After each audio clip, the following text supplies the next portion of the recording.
Assalamualaikum warahmatullahi wabarakatuh. Bismillahirrahmanirrahim. Alhamdulillahirabbil alamin. Wassalatu wassalamu ala asrafil anbiya'i wal mursalin Sayyidina Muhammadin wa ala alihi wa sahbihi ajma'in. Amma ba'du.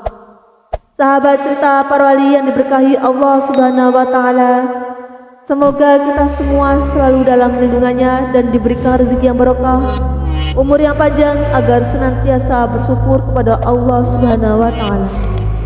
Amin ya rabbal alamin. Kali ini saya akan berkisah tentang kisah Sunan Derajat menguji orang sakti di Lamongan. Suatu hari, terdapatlah seorang sakti yang di tanah Jawa bernama Raden Nur Rahmat.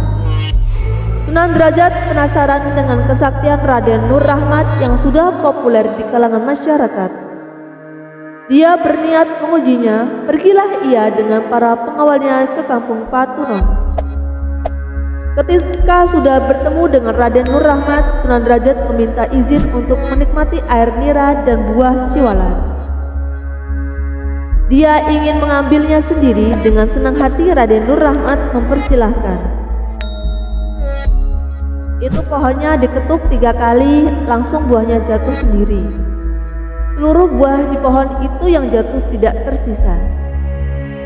Inilah cerita yang pernah diungkap oleh juru kunci makam Sunan Derajat bernama Yahya yang berada di kompleks makam Sunan Derajat Paciran.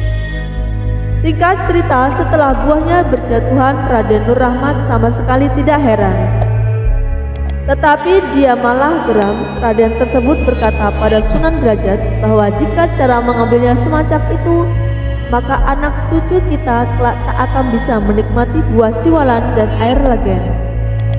Sebab Sunan Derajat telah menjatuhkan seluruh buah dari tiap pohon siwalan. Dengan kejadian seperti itu, Raden Nur Rahmat kemudian menghampiri salah satu pohon siwalan. Dia mengelus pohon itu sebanyak 3 kali. Seketika pohon siwalan tersebut merunduk di hadapannya. Lalu Sunan Derajat diminta untuk mengambil air legen dan buah siwalan sebanyak yang dibutuhkan saja.